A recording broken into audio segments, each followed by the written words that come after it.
But I thought, okay, I've come a long ways. He thought I was a good writer, but didn't like what I was writing about or what I was saying.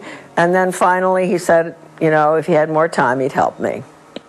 So you can say that I'm not making excuses for Skull and Bones members, but you could say that a good percentage of each class is really quite innocuous, even though they may still go to the island, you know, where they have the camping and all that, and Dad did that. And even though they may be bound to vote for the Skull and Bones candidate, like my father always voted for Bush, and my mother was a Southern conservative who would vote for Barry Goldwater or make a mistake like I did and vote for Reagan.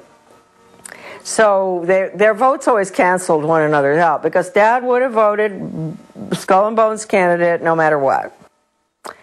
Maybe they take a pledge or something. I don't know. Let's go for Dad. Thompson. I think I am even mentioned in this evil little book. Yes, I am. Thompson, 1924. There's Thompson.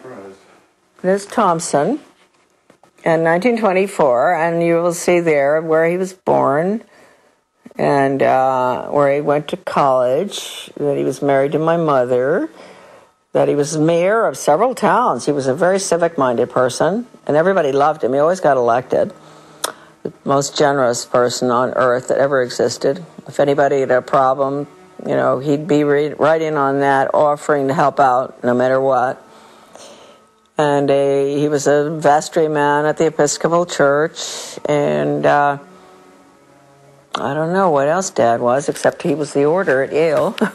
Anyway, did you get that picture okay? I did. I could even see your name on there. Oh, good. So it says 1924, law retired, born January 3rd, 1903, Johannesburg, South Africa, where he resided, Moseley Road, Far Hills, New Jersey, worked at Appleton, Rice and Pear in New York, Council and Director, SEBA Corporation, 4664, Mayor, Sands Point, New York, 40-47, Member, Township Committee, Mendham, New Jersey, 61 to 71. Married June 4, 1927, Charlotte Dyer.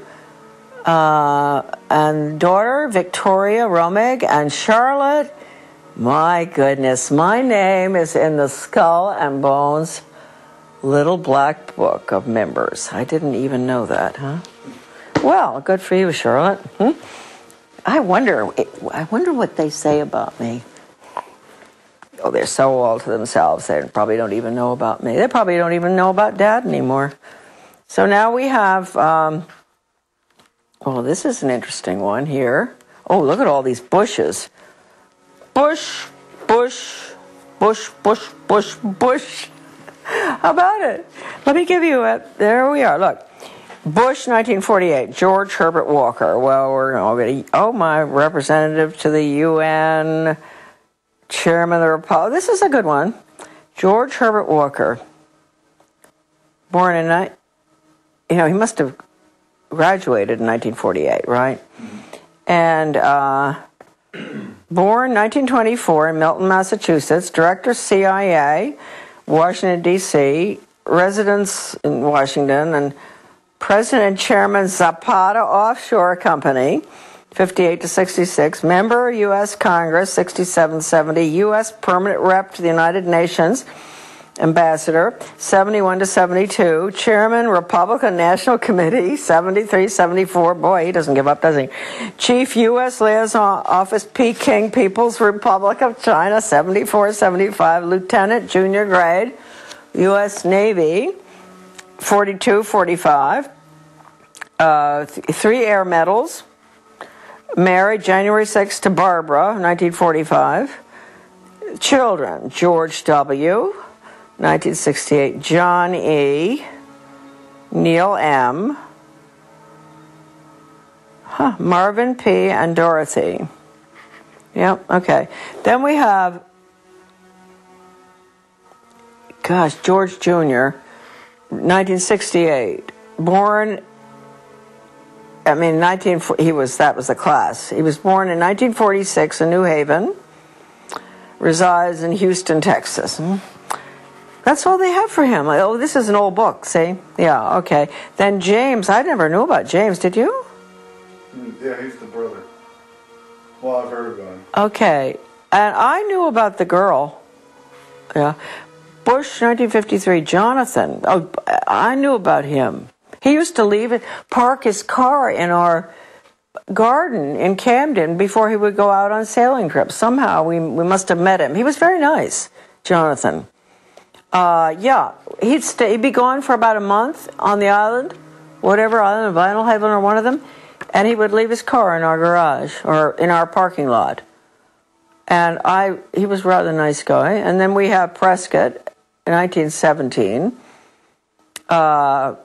That's the year for him. That's important. He was born in 1895. Columbus, Ohio. Died in October 8, 1972, New York, New York. Greenwich, Connecticut Republican Town Meeting, 32 to 52, moderator. Yale Corporation, 44 to 58. U.S. Senator from Connecticut, 52 to 63. That was a long time. Formerly partner Brown Brothers Harriman. See, you got all that. And in August 6, 1921, Dorothy Walker married Dorothy Walker. And their children were George, Jonathan, William, and Nancy. Okay. That's that. That's the Bushes. We could go through a lot of people. You know what's interesting? Let's just take a look here. We're in BU. Let's take a look at Buckley, huh? The great leader of the conservative movement, huh? Buckley. William Frank. He graduated in 1950. This is the guy that was put up there as a good, a friend of the socialist economists. What's his name? The really socialist economist? I can't remember his name. They were always such good friends. I always wondered how that could be. No, I can't remember right now, but he's very well known. Anyway, Buckley. Ooh, gosh, there are a lot of Buckleys. There's Christopher Taylor, New York City author, editor, journalist. I wonder if he's related. Chief speechwriter of the Vice President of the United States. Buckley Fergus Reed, writing, Paris, France, novelist and lecturer. They're all in media, right? It could well be they're related, huh? Then we have James, he was Bill Buckley's brother. A pretty good guy, I believe. He was president of Radio Free Europe, Radio Liberty, in Munich, West Germany. What a joke those places were. They led the poor Hungarians. We let Hungary go right down the tube. We did all the broadcasting to get them to revolt with Radio Free Europe, and then they revolted, and then the Soviets struck in 1956, I guess, the Hungarian Revolution. Horrible. So that's what Radio Free Europe did. Well, it must have done some good things. Okay. He was U.S. Senator from New York, in the Navy, married, Peter. He was U.S. Senator from New York for a very short time, and I wondered why. He went in and he never ran again. This is his brother. Okay, now, here we got William Frank Buckley, born in 1925, President National Review. He was associate editor of American Mercury, which, you see, so he was really, that was very good. That was a really true blue, wonderful conservative magazine that he was editor of. That's rather interesting. He went in there early to, do damage everywhere, I guess. Editor-in-chief, National Review, syndicated columnist, TV host, Firing Line, chairman of the board, Star Broadcasting Group, author of several books, appointed by Nixon to 5-member USIA Advisory Committee, 1969, appointed by the President, public member of the U.S. delegation to, 28th General Assembly of the UN. Host of PBS Great Performances, Brideshead Revisited. Second Lieutenant, U.S. Infantry. Well, that must have been tough. When was that? 44 to 46, right at the, that's the nasty end of the war. Married to Patricia Taylor. Okay. Was it mentioned in the CIA? No.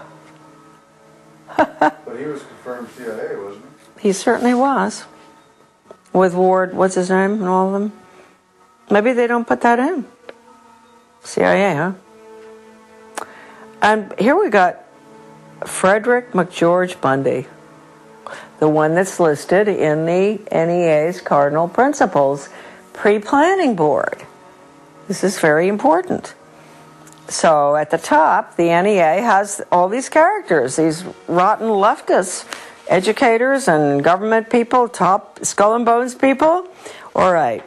There's McGeorge Bundy, and there is Frederick McGeorge Bundy. Isn't that interesting? So McGeorge Bundy's the one we want. His brother was the other one. Is that something? 2 brothers were the order at Yale. This is sort of fascinating stuff. And then William Bundy. All right, McGeorge Bundy. And remember that he was listed on the NEA's Cardinal Principles Revisited, 1976, which was the total international world government document, education for world government, basically. He was listed with all the rotten educators, Theodore Sizer, everyone you could imagine. And anyway, here we go. And Rockefeller, David Rockefeller, which makes one ask at the top of the NEA, how many teachers know that the NEA at the top is allied with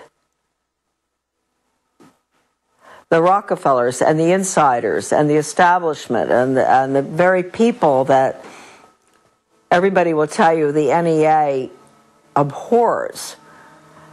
So anyway, here we go. McGeorge Bundy, born 1919, professor of history, NYU, lived at 133 East 80th Street, New York. They all have good addresses. Lecturer, associate professor of government, dean of faculty, arts and sciences, 53 to 61 at Harvard. Arts and sciences, that's interesting, huh? Special assistant for national security affairs to President Kennedy and Johnson, 1961 to 66. President of the Ford Foundation, okay, Rowan Gaither, 1966 to 79. He was 10 years after Gaither. He knew, same thing that Gaither told Dodd. Captain United States, 1942 to 1946. Can you imagine? They were really in nasty wars and all.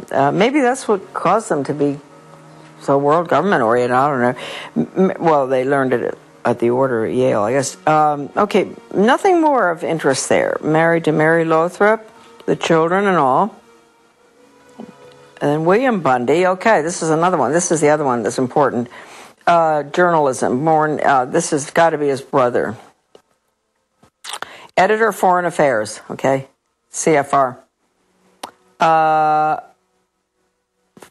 Yale Corporation, Covington Burling Law Firm, he's a very important one, this one. Columnist, Newsweek. Whoa. Staff Director, President's Commission on National Goals. That was a bad commission. Maureen Heaton covered that in her book. National Goals, all right. Deputy Assistant Secretary of Defense, International Security Affairs. Assistant Secretary of State for East Asian and Pacific Affairs, 64 to 69. Major Army Signal Corps, August 41. They were all in the war. Legion of Merit, British MBE. Married to Mary Atchison. I wonder if that's Dean Atchison's. Michael and Christopher. Okay, well, you know, really, these people are something else, aren't they? They are important. They are very important. You may be arrested and/or subject to other police action. Tyranny is here. The